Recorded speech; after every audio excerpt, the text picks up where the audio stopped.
สุขสบายดียามเศร้ามื้อนี้อากาศร้อนพี่น้องร้อนแท้ร้อนว่าประบาได้ขึ้นมารอบซ่องมื้อนี้แต่ว่าก็มาเก็บภาพบรรยากาศ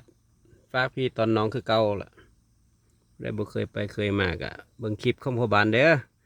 ฝากกดไลค์กดแชร์กดติดตามพ่อบานเด้อโลกทางคือเก่าล่ะพี่น้องซอดปุ้นซอดพี่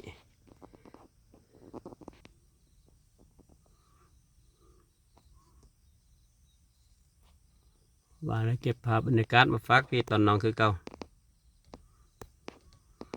เชื่อแต่ว่าสิมาแต่เช้าแล้วลูกทักขาลูกทั่วเฮาตื่นช่วยปานนั้นนัดกันว่า6 โมงตอนนี้ก็8 โมงละห้ากับมาหอดพี่น้องเอ้ยพุ่นน่ะเขามีสลีพร้อมจอมดอยก็อยู่ใดอยู่เทิงพูน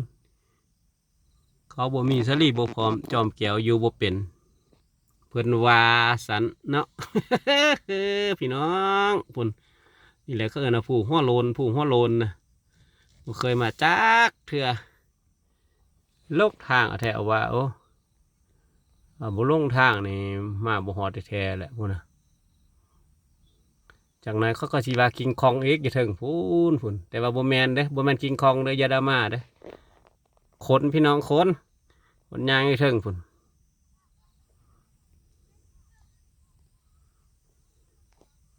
อันนี้ทางขึ้น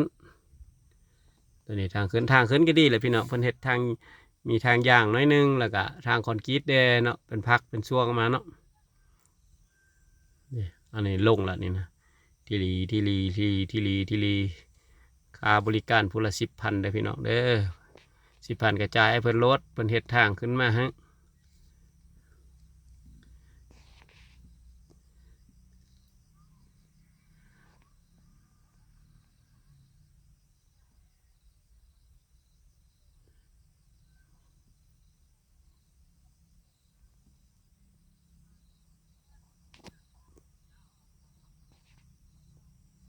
อันมาแต่เสาแท้คักโตอากาศดีหมอกดีนี่สวยละ